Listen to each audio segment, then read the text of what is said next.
Aujourd'hui, je vous annonce que le Conseil a décidé, plutôt que d'appliquer une taxe de 35 %, nous allons appliquer une taxe de 25 %.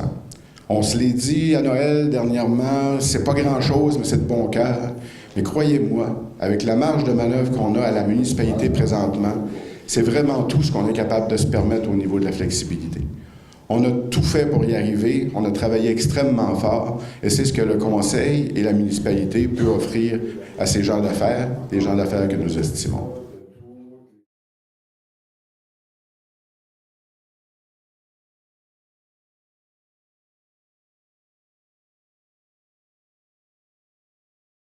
Alors, on est à 1,3 $ du 100 $ d'évaluation, alors que toutes les municipalités autour sont en fait une moyenne, là, sont à 1,70 $.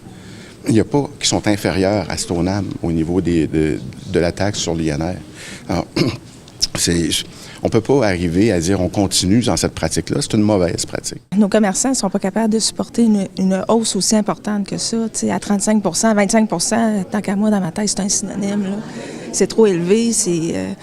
Moi, j'ai eu plusieurs membres qui m'ont appelé depuis vendredi. Ils m'ont appelé ce matin, là, puis ça panique. Là. Ils se demandent comment est-ce qu'ils vont faire pour pouvoir payer cette augmentation-là de taxes. Je suis déçue parce que j'avais apporté plusieurs pistes de solutions hier, de mettre ça sur plusieurs années, de 6 à 8 ans, puis d'aller, même à ça, ça fait pas le bonheur de tout le monde parce qu'à quelque part, c'est quelque chose qu'on n'a pas prévu dans les budgets. Là. Les budgets sont clos là, en décembre pour toutes les entreprises. Ce qui va avoir comme impact, c'est que les chalets en location vont être beaucoup moins rentables. En fait, comme je l'énonçais hier au conseil municipal, les gens croient que des maisons à 500 000, 600 000, 1 million de dollars avec des gens à l'intérieur, des locataires qui sont là toute la fin de semaine, c'est hyper rentable, que les propriétaires s'en mettent plein les poches, mais c'est pas le cas.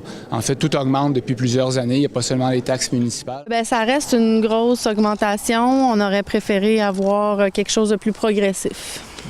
Ça représente quoi pour une station comme la vôtre? C'est des dizaines de milliers de dollars. Bien, c'est sûr qu'il risque d'avoir un impact là, au niveau de la tarification globale d'un séjour, par exemple, ou même pour les résidents, juste d'aller faire leur petite commission du quotidien. Dans notre... Maintenant, comment les gens consomment, on se bat pas juste non plus avec les régions environnantes. Hein, vous savez, avec les gens voyagent, fait qu'on se bat contre des Tremblants, contre le massif de la petite rivière Saint-François. On va se battre même contre le nord-est des États-Unis qui annoncent souvent des forfaits à parité avec le dollar canadien. Fait que c'est sûr que si l'offre globale devient plus chère ici, bien, les gens vont avoir moins de raisons de venir dans notre région. Là.